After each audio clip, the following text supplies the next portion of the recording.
अगर किसी व्यक्ति की कुंडली में पितृदोष है तो उसे अपने जीवन में कई तरह की परेशानियों का सामना करना पड़ता है। पितृदोष के कई कारण होते हैं, जिसमें से आज हम आपको विस्तार से कुछ बता देते हैं।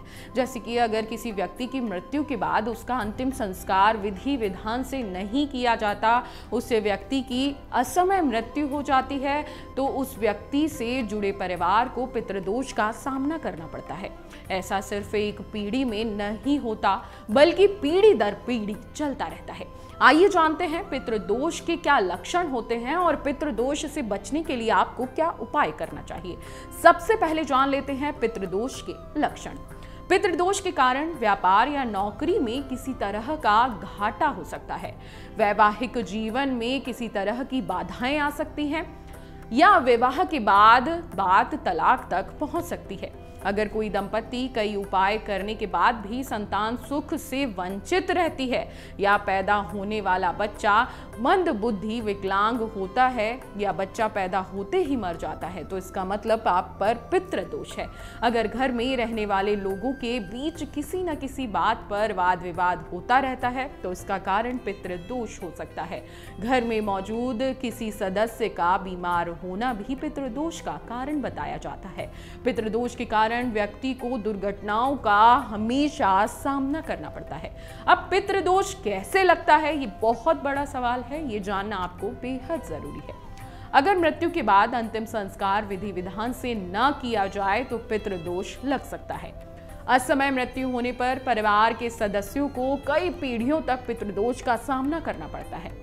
माता पिता का अपमान करना और उनकी मृत्यु के बाद परिवार के सदस्यों के लिए पिंडदान, तर्पण और श्राद्ध न करने से पूरे परिवार पर पितृदोष लगता है।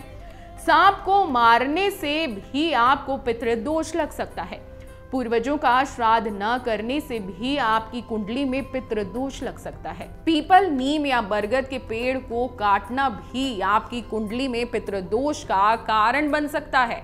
जी हाँ, अब आपको बता देते हैं कि पितृदोष से बचने के लिए क्या उपाय हैं।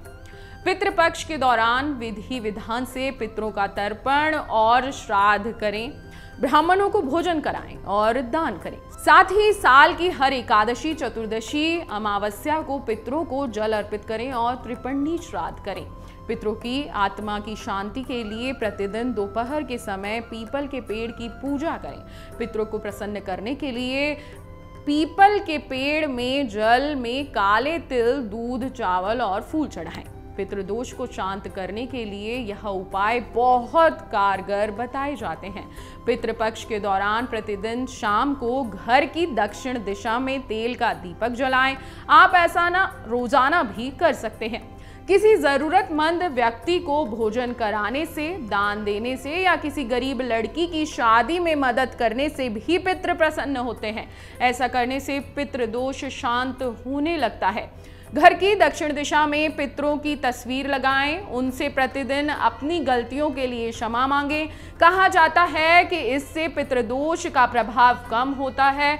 बाकी आप चाहें तो अपने नजदीकी पंडित से सलाह ले सकते हैं, क्योंकि पितृदोष को दूर करना बेहद जरूरी बताया जाता है।